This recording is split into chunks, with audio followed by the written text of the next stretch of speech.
युतीच्या उमेदवाराचा शोध अक्षरशः संपला आहे आणि युतीमध्ये जे उमेदवार आहेत ते शिवाजी आढळराव त्यांच्या नावाची आता जवळजवळ घोषणा झाली जमा आहे. पण शिंदे गटातून ज्या अजित पवारांनी तुम्हाला चॅलेंज केलं होतं त्यांना उमेदवार सापडला नाही. शेवटी शिंदे गटातून उमेदवार आणून त्याचा प्रचार करावा लागणार. लोकशाही आहे, त्यामुळे कोणी ना कोणी उमेदवार हा स्वाभाविक आहे.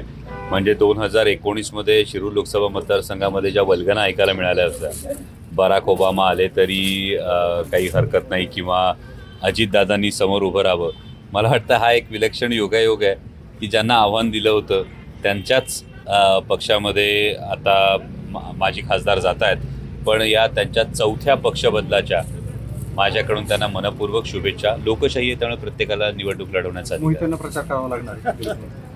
मला वाटतं की दिलीप अण्णा मोहिते पाटील हे एक अत्यंत लढवय्ये नेते आहेत आणि नेत्यांपेक्षा ते कार्यकर्त्यांच्या पाठीशी ठामपणे उभे राहणारे नेते आहेत. त्यामुळे त्यांच्या कार्यकर्त्यांच्या भावना काय आहेत हे येणाऱ्या भविष्यकाळात समजून येईल. राष्ट्रवादी जे चिन्ह देण्यात आले तर त्या चिन्हासाठी कंडिशन आणि अटी ठेवले गटासाठी, यावरती तुमची रिॲक्शन काय? असा एक जगाचा नियम आहे की चोरलेली गोष्ट कधी अभिमानाने मिरवता येईल.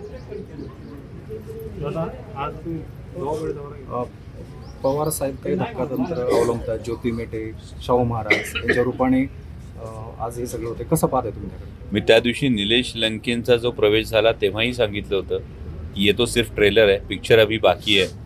आणि आत्ताही आजचे जे काही तुम्हाला बातम्या आल्या असतील यातही अजूनही मी हे सांगतोय, ये तो सिर्फ सुरुवात आहे. गावभेट दौरा तुम्ही घेताय, आता उत्स्फूर्त प्रतिसाद मिळतोय, काय सांगाल?